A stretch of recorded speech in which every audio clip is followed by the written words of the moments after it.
Want to know how you could get better riding an electric unicycle? This week, my 5 tips on how to get good and my long overdue San Diego group ride. Are you ready? Roll the intro! Like and subscribe if you enjoy this video and help spread the uni gospel.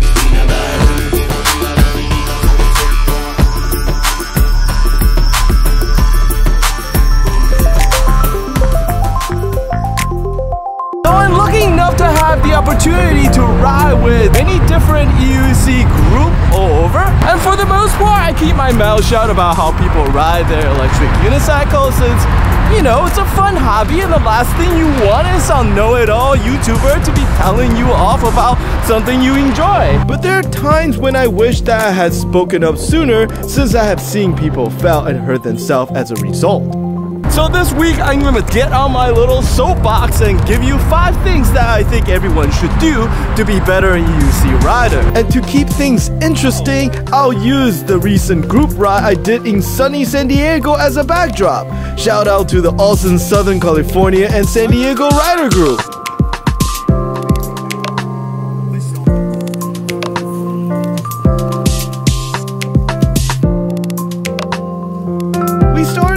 In the parking lot of the San Diego Zoo on a beautiful Saturday morning, which to my great jealousy is apparently the norm there.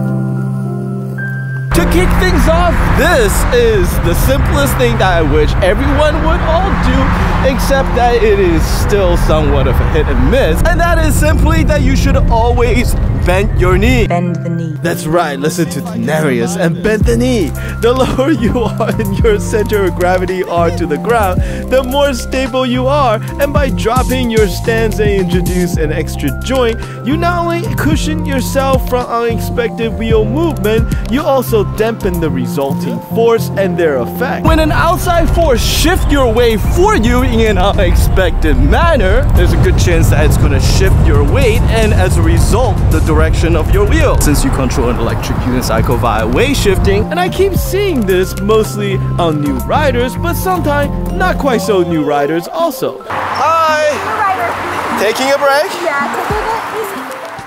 For example, on a prior ride, I saw someone who was on a V11 doing exactly that. Basically just letting the suspension do all the work, and I wish I had said something, since later on he accidentally clipped the curb and seriously hurt himself. So don't be that guy and bend the knee. It doesn't have to be a lot, but you'll know you're doing it right if you can easily reach down and touch your knee. This also happened to be the same tip I used to give out when I taught people how to rollerblade, which brings us to the second tip. And that is that riding electric unicycle is a sport and requires full engagement from your core, and that you should always avoid static, or what some would call zombie riding, whenever you can. The reason for never standing still is that despite the fact that an electric unicycle is self-balancing vehicle, it only does it in a single axis, front and back. You can almost equate riding an electric unicycle to walking a tightrope, and the only way to maintain lateral balance is via side-to-side movement. Don't edit me out! Don't edit me out! With that said, if you're only going in a straight line and the road condition is perfect, then maybe minor weight shift will be sufficient, but that is rarely the case. And there's no better way to maintain balance in changing condition than matching it with your own dynamic movement, and shifting your center of gravity continuously sounds complicated, but it's basically what you do whenever you walk. The other reason why you should avoid static riding is the dreaded wheel wobble, which is probably the thing that most beginners fear the most. And the most common cause for wheel wobble is the asymmetrical application of force at a specific vector, and by that I just mean you basically lean on the wheel off angle. The angle varies according to speed, width of your tire, and a slew of other factors way too complex for you to ever predict, but by constantly shifting your weight and the associated force vector, you reduce the window in which wobbling can occur down to fractions of second. Wise suggestion on how to solve wheel wobbles is often to carve more, so not to ride in a straight line and keep shifting your weight. Now, it's true that if the roads are straight and flat, a dead man's lean is all you need, but I also think that it breeds bad habits. Wobbles, for instance, is very common during emergency braking. If you don't know how to weight shift past it, losing control on your wheel when you need it the most is a recipe for disasters.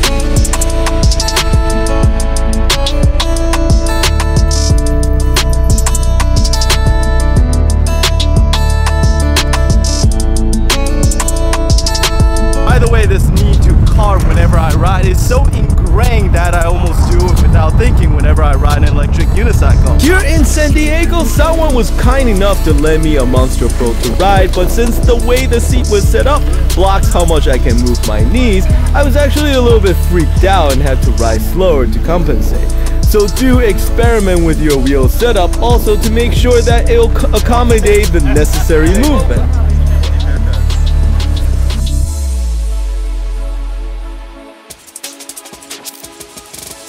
But knowing how to react isn't quite enough either. You'll also need to know when you need to act. That brings me to my third tip, which is that you absolutely have to learn how to read your wheel and your condition.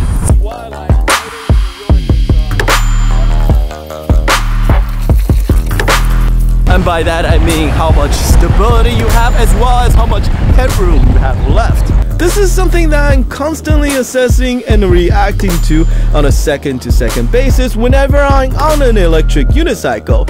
And it's also one of the most difficult things to learn, since the only way to improve is raw mileage and experience. It's especially difficult to get an accurate sense of how much grip your tire have on the road, since there are multiple mechanical linkages, maybe even a suspension between your feet and the actual road surface. But your ability to maintain control directly correlates to how accurate your assessment is.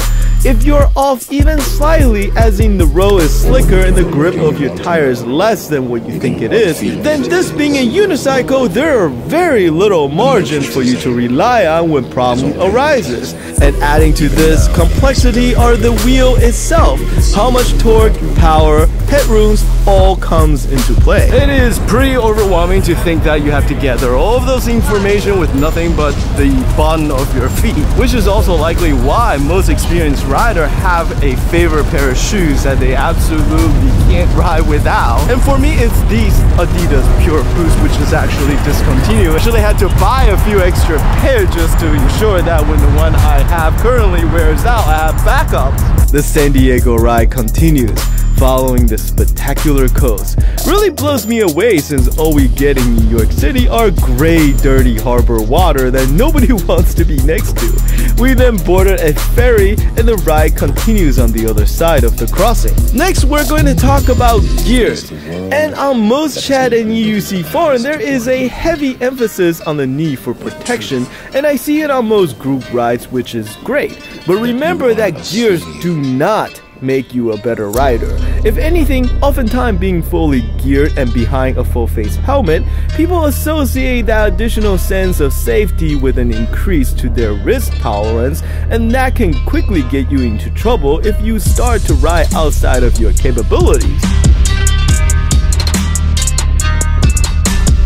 Plus, there is the penalty of reduced situation awareness and range of motion, all things that you should take into consideration in order to assess what is the proper amount of protection you should wear for your situation and skill set. It is going to be different for everyone, and remember, if you ever get hit by a car, none of this protection is probably going to help very much. By the way, as much as I love group rides, be aware of the additional chaos of having many riders at different skill levels and ride styles all together in close proximity. Be very mindful about passing people and getting past, as most riders don't have a rear view mirror and focus most of their attention forward. This is especially true when you have a mixed riding group with e-skate, e-bikes, and scooters. Things can really go nuts. If you're new, make sure that you know where the next stop is and stay in the back and ride at your own pace.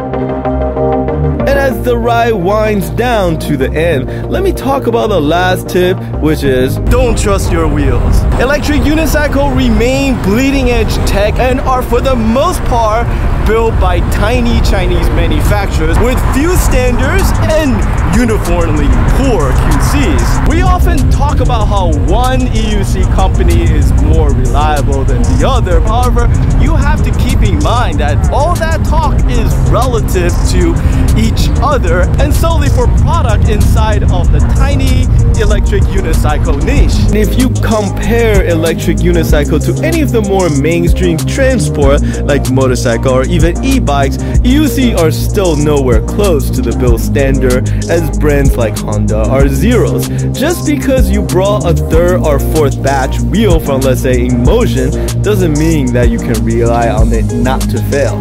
The first 100 miles on any new wheel should be kept at a lower speed, and you should always be geared and ready for a crash for whatever reason. Past that initial break-in, you should be equally mindful for a slew of potential problems that may spring up out of nowhere. Battery not charging to full, unexplained temperature rise, and unusual ride characteristics should always be investigated to make sure that there's nothing wrong.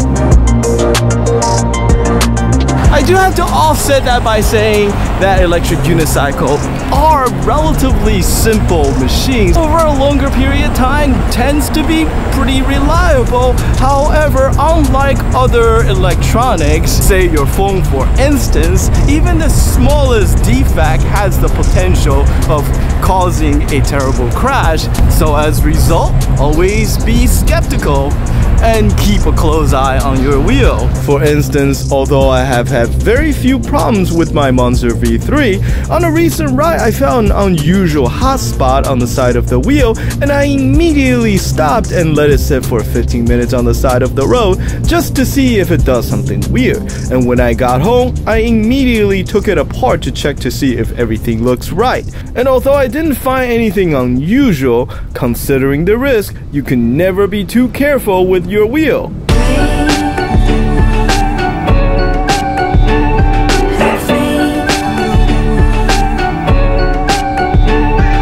So what do you think? Does my suggestion make sense, or do you have your own tips you like to add to the list?